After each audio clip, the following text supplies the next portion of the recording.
के पंडाल बड़ी प्यारा लगे, जब जय माता दी के जयकारा लगे। देवी माई के पंडाल बड़ी प्यारा लगे, जब जय माता दी के जयकारा लगे।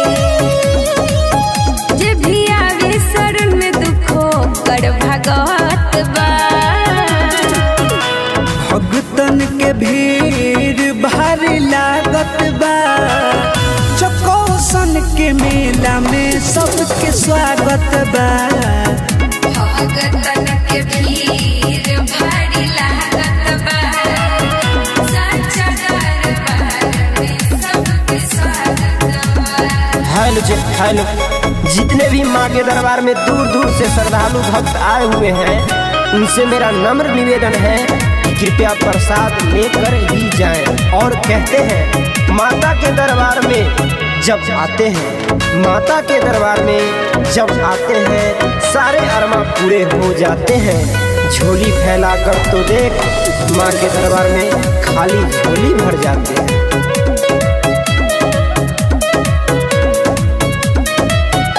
अंबर से देवता सभे फूल बरसावेले, देवलोक से बघावा जब रथवा लेके आवेले। चढ़ते आसीन निमिया हरिया जाला हो, फूल अड़हुल भोरही फूला जाला हो। माई के भक्ति में सुना न बहुते ताकत बा। भगतन के भीड़ भारी लागत बा, चकोसन के मेला में सबके स्वागत बा। भगतन के भीड़ भारी लागत बा, सच्चा दरबार में सबके स्वागत बा।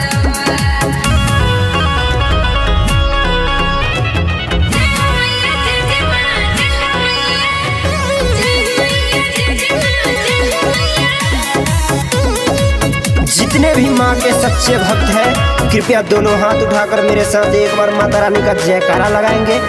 प्रेम से बोलिए मैया शेरा वाली की।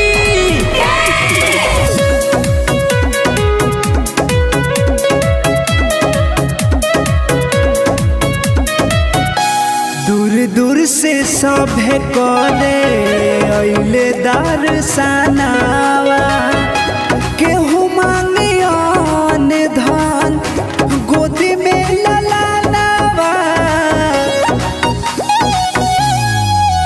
लिखे राजवीर बिहारी माई के गीतिया हो, लाज शर्मा करेली विनीतिया हो। ललन अजनबी माई के जगराता गवत बा। भगतन के भीड़ भारी लागत बा, चकोसन के मेला में सबके स्वागत बा। भगतन के भीड़ भारी लागत बा, सच्चा दरबार में सबके स्वागत बा।